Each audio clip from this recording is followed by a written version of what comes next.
समता, समानता, बंधुता, भाईचारा के साथ में आपसी भेदभाव, आपसी विवादों को विरत करके, उससे दूर होकर के जब हम संगठन में काम करेंगे तो वही बाबा साहब के विचार पर चलने का सही राह है, सही रास्ता है।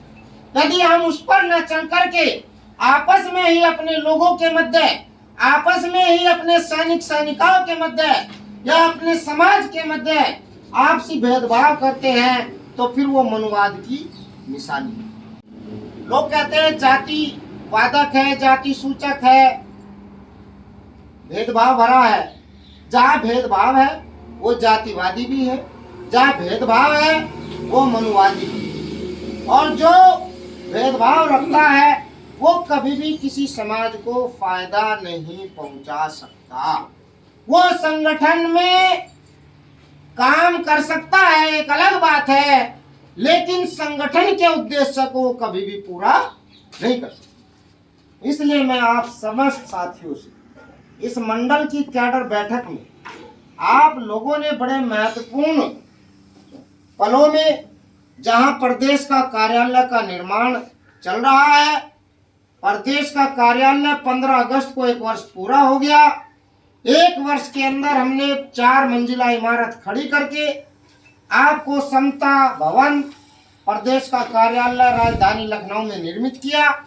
अब उसमें इंटीरियर का कार्य, जो मेंटेनेंस होता है अंदर का, वो काम लगातार प्रगति पे है।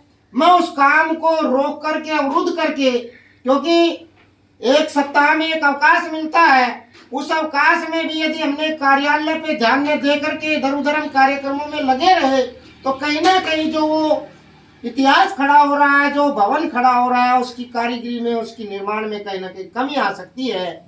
लेकिन वो भवन भी तभी सफल होगा जब उस भवन में रहने वाले लोग, जब उस भवन में जाने वाले लोग हमारे मजबूत होंगे, वो सुरक्षित होंगे। इसलिए यहाँ आना मेरा जरूरी हमने समझा। हमने भवन का अच्छा निर्माण कर लिया, स्कूल विद्यालय की बिल्डिंग बहुत अच्छी हमने बना ली, लेकिन उस विद्यालय में आने वाले बच्चे अनुशासन में नहीं, रहने वाला परिवार अनुशासन में नहीं है, तो भवन की कोई पहचान नहीं है। इसलिए साथियों, हमारे छोटे बड़े मित्रों और वरिष्ठ साथी भी यहाँ उपस्थित है, हमसे उम्र में भी बड़े, अनुभव में भी बड़े हैं, लेकिन मैं आप सबसे हाथ जोड़ करके एक विनती और निवेदन के साथ करता हूँ कि यह संगठन मेरा नहीं है, मेरे पिताजी का नहीं है, आपका नहीं है, किसी के परदादा का भी नहीं है। ये संगठन संविधान के निर्माता, भारत को लोकतंत्र देने वाले, नारियों के मुक्तिदाता, इस देश को समता, समानता, बंधुता और राष्ट्रीयता देने वाले बाबा साहब ने शुरू में ही कहा, हम प्रथमतः और अंततः भारतीय है।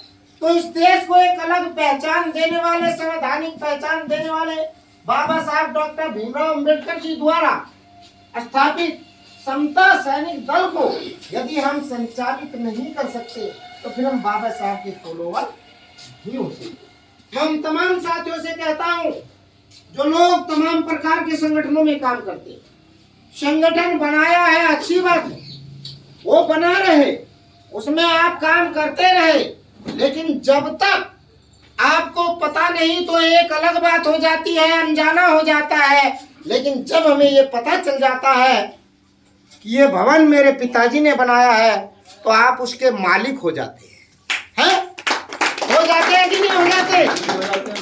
जब तक आपको नहीं पता कि मेरे पिताजी की 1 बीघा जमीन फलानी जगह पर है, तो आपको उसका पता ही नहीं है। लेकिन जिस दिन आपको पता चल जाए कि फलाने नंबर पे हमारे पिताजी के द्वारा खरीदी गई एक जमीन है और उसकी खतौनी भी निकलवा लेते हैं, उसके बाद आप यदि उस जमीन पर कब्जा नहीं करते तो ये गलती आपकी है। करते हैं क्योंकि वो जमीन है, वो प्रॉपर्टी है, वो पैसा है। जब आपको एक जानकारी मिल जाती है कि वो जमीन मेरे पिताजी की है, उसकी खतौनी पर पिताजी का नाम लिखा है, तो आप पूरी ताकत लगा देते हैं और उस जमीन पर कानूनी अधिकार अपना जमा लेते हैं, उस पर अपना आधिपत्य जमा लेते हैं। तो मैं तमाम संगठनों के उन लोगों को कहता हूं जिन लोगों को ये पता नहीं चला कि बाबा साहब का लगाया हुआ वृक्ष है, बाबा साहब की दी हुई सेना है, उनके द्वारा बनाई गई सेना है, और जब उनको ये पता चल गया कि उनके बनाई हुई सेना है, उस पर यदि वे तब भी काम ना करे तो उस बाप की निकम्मी औलाद है। ये मैं प्रेम, क्योंकि भाई जो पानी हम पी रहे हैं ये बाबा साहब के बलिदान और संघर्षों की देन और समता सैनिक दल के संघर्ष की देन है। जो खाना हम खा रहे हैं, जो होटल चला रहे हैं, जो आज शान शौकत संपत्ति लूट रहे हैं, मजा ले रहे हैं, वो सिर्फ और सिर्फ बाबा साहब डॉक्टर भीमराव अंबेडकर जी के बच्चों का कर्ज हमारे ऊपर। यदि आप उस कर्ज को खाने और पीने के बाद भी चुकाने की अभिलाषा विचार अपने अंदर नहीं रखते तो निश्चित रूप से हम लोग निकम्मे हैं। तो मैं सबसे निवेदन अपील करता हूं कि निकम्मा ना बने और निकम्मे ना बनने दे। लोगों को बताओ, लोगों को जगाओ, ये बाबा साहब की सेना है, समता सैनिक Dal, Bharatiya Bauddha Mahasabha, the Buddhist society of India, ये दो संगठन ऐसे हैं जिन पर बाबा साहब ने सामाजिक परिवर्तन की नींव को रखने का काम किया। बाबा साहब डॉक्टर भीमराव अंबेडकर जी जैसी ताकत, शक्ति, ज्ञानशील, सिंबल ऑफ नॉलेज, ज्ञान के प्रतीक, विश्व रत्न और न जाने क्या क्या बाबा साहब के पास, या बाबा साहब के लिए कोई शब्द बचता ही नहीं है जो उनको विद्वान बनाने से रोका जाए। विद्वानों के विद्वान, इस देश के नहीं दुनिया के सूरज कहे जाने वाले बाबा साहब doctor B are Ambedkar ji के द्वारा स्थापित संघ संगठन पर भी यदि हम काम नहीं कर सकते तो इसका मतलब हम अपने बच्चों के साथ भी गद्दारी कर रहे हैं। हर व्यक्ति अपने बच्चे को पालता है, किस लिए भाई? मैंने कहा बच्चों के साथ धोखा कर रहे हैं, किस लिए?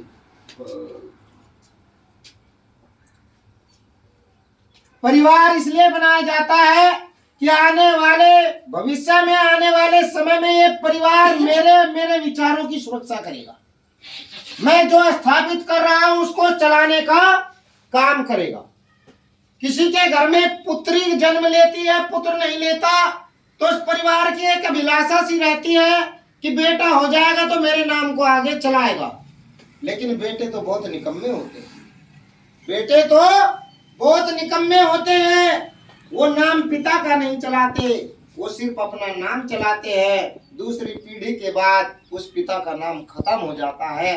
तो ऐसा ना करें आप लोग, हम लोग और देश के करोड़ों करोड़ों लोग और आने वाली पीढ़ी के लिए बाबा साहब ने काम किया।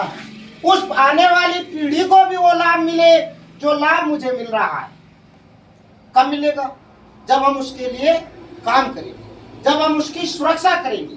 क्योंकि बाबा साहब doctor B are Ambedkar ji ने अपने बच्चों के लिए बिल्कुल काम नहीं किया है। दावे के साथ कह सकते हैं, प्रूफ के साथ कह सकते हैं, और हम मानते हैं इस बात को। अपनी बीवी के लिए कोई काम नहीं किया, कोई सेवा नहीं कर पाए, ना अपने बच्चों की, ना अपनी बीवी की, अपने परिवार की, और स्वयं की भी नहीं कर पाए। स्वयं भी आजीवन बीमार, संघर्षों से लड़ते रहे, परेशान रहे। लेकिन उनके मन में एक ही चिंता होती थी, माता रमाबाई के दिमाग में एक ही चिंता रहती थी कि बाबा साहब जिस मिशन पे लगे हैं वो करोड़ों करोड़ों देश के करोड़ों करोड़ों बच्चों का मिशन है। उन करोड़ों बच्चों को लाभ होना चाहिए, उन करोड़ों बच्चों को गुलामी से बाहर लाने का मिशन है। वो मिशन पूरा होना चाहिए। यदि वो पूरा नहीं हुआ तो ये मेरा परिवार किसी काम का नहीं है। इसीलिए माता रमाबाई आहुति देगी, 4 बच्चों की आहुति देगी, उनका बलिदान कर गई। उनके खून का, दूध का कर्जा हमारे ऊपर है। यदि आप ये एहसास करते हैं, यदि आप इतना मानते हैं, तो निश्चित रूप से बाबा साहब के आप सच्चे सिपाही कहलाएंगे। मैं उसी कड़ी पे काम कर